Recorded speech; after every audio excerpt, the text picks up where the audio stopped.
आप सभी को मेरा नमस्कार, सुप्रभात। और वीडियो के माध्यम से मैं ये बताने आया हूँ कि आप लोग सतर्क रहें और वैसे लोगों से जो आप लोगों को भ्रमित करके और रास्ता बनाने की बात कह रहे हैं। अभी भी आपके पास समय है, काम होने दें, उसके बाद सीधे आप माननीय उच्च न्यायालय पटना का रुख करेंगे। जैसे ही काम होगा और 30 सदस्यीय कमेटी की रिपोर्ट खुलेगी, तो ये अब अधिक दिनों का समय नहीं। और मैं आज इस वीडियो के माध्यम से ये बता दे रहा हूँ आप लोगों को, बहुत लोगों की नेतागिरी जो है ना, हाशिए पर जाने वाली है। और उसी तरह जिस तरह हमारे पूर्व के प्रदेश अध्यक्ष हामिद रजा खान जी की राजनीति समाप्त हो गई और मंजर चंद्रवंशी जी की राजनीति समाप्त हो गई सांख्यिकी से। और वैसे तमाम लोग, रामेश्वर चौरसिया जी बहुत दिनों तक संघर्ष करते रहे, लेकिन उनकी भी राजनीति समाप्त हो गई। लेकिन सबसे बड़ी बात है कि ये लोग तो कोर्ट केस में थे ही, लेकिन इनके नहीं होने का कारण क्या था ये आप नहीं जानते, और इसका जवाब आज तक कोई नहीं देता है। जो वीडियो के माध्यम से आप लोगों को तरह तरह का प्रलोभन देता है कि आखिर इन्होंने संघ को छोड़ा क्यों, और इसी तरह इनकी भी राजनीति समाप्त हो जाएगी। ये अब बताने की ज़रूरत नहीं और बोलने की ज़रूरत नहीं। ये लोगों को, जितनी लोगों पर अमर्यादित टिप्पणी करें, जितने लोगों को गालियाँ दें और जितने लोगों को जो बोलना है बोलें, लेकिन वह समय अब दूर नहीं और सारी चीज़ें आप सभी के सामने आ जाएगी। वैसे उसी के साथ बहुत सारे संघों के जो प्रदेश अध्यक्ष हैं संगठन के, उनकी भी राजनीति हाशिए पर जाएगी। ये मैं आज आपको लिख के देने के लिए तैयार हूँ। और सबसे पहले आप इस बात का जवाब मांगें कि ये जितने भी सांख्यिकी के प्रदेश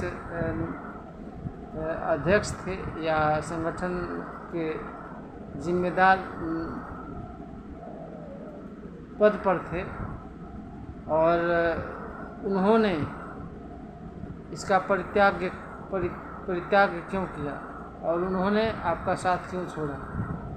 जब उन्हें सच्चाई का पता चला और सारी चीज़ें उन्हें स्पष्ट हो गई और सरकार की तरफ से सीधे बोला गया कि जो तुम चाहोगे वह होगा, कि जो सरकार चाहेगी वह होगा, और इसका जवाब मिलते ही उन्होंने अपना अलग रास्ता बनाया और अपने रोज़गार के लिए नए अवसर पैदा किए। आज वह लोग सुखी हैं, संपन्न हैं। और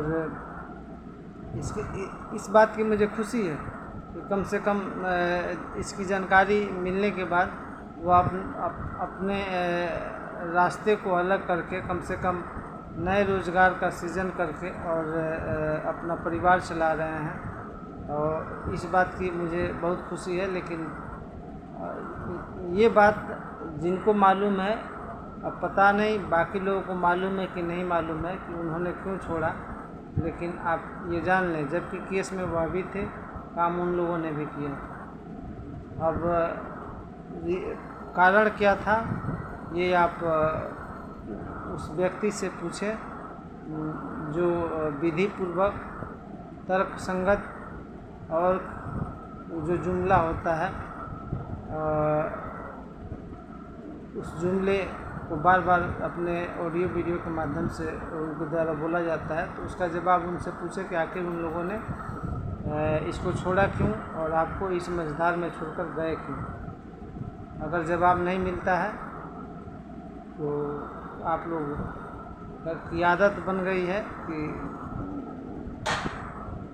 हम लोग के साथ साथ तमाम लोगों के बारे में बोला ही जाता है, सुनते रहें वीडियो, उससे हम लोगों का कोई लेना देना नहीं। और बाकी जो होना है उसके बारे में जानकारी होते हुए भी आपके बीच सही बातों को नहीं बताना, ये सबसे बड़ी विडंबना है और ये आपके साथ छल है सबसे बड़ा, क्योंकि जानकारी उसे पूरी तरह है कि किसका होना है किसका नहीं होना है।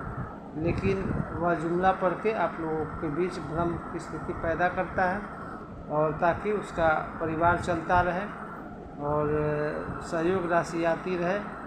और इस पर आप लोग पूरी तरह विराम लगाएं। देखिए नेतागिरी कैसे हाशिए पर चली जाएगी। और अब मुझे अधिक बोलने की ज़रूरत नहीं, और समय का इंतज़ार करें। दूध का दूध, पानी का पानी हो जाएगा। धन्यवाद।